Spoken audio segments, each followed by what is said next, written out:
le gouvernement le plus extrémiste de l'histoire. C'est ainsi que certains analystes qualifient le nouveau gouvernement israélien après le remaniement du Premier ministre Benjamin Netanyahou. Ce changement suscite les critiques et les craintes, en particulier chez les Palestiniens. L'annonce a choqué Israéliens et Palestiniens. Le portefeuille de la défense est offert à un politicien ultranationaliste et va-t-en-guerre, Avigdor Lieberman. Lieberman, ancien ministre des Affaires étrangères, a publiquement appelé au transfert des Arabes israéliens dans les territoires palestiniens et au départ du président palestinien Mahmoud Abbas.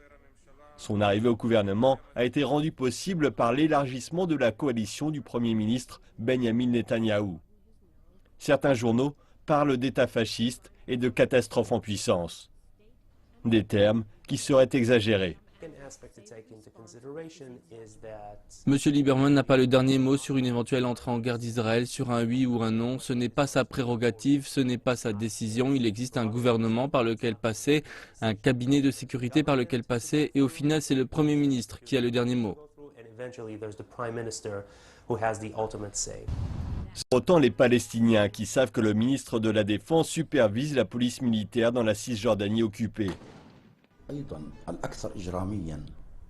Amener un criminel tel que Lieberman dans ce gouvernement signifie plus de bains de sang palestiniens et des argumentations du gouvernement le plus à droite, le plus extrême de l'histoire.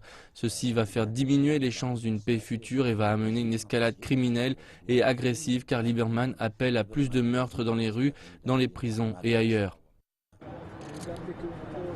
Les critiques remettent également en question le départ du ministre de la Défense Moshe Ya'alon. Ce dernier, très populaire, était accusé par l'extrême droite d'empêcher l'expansion des colonies.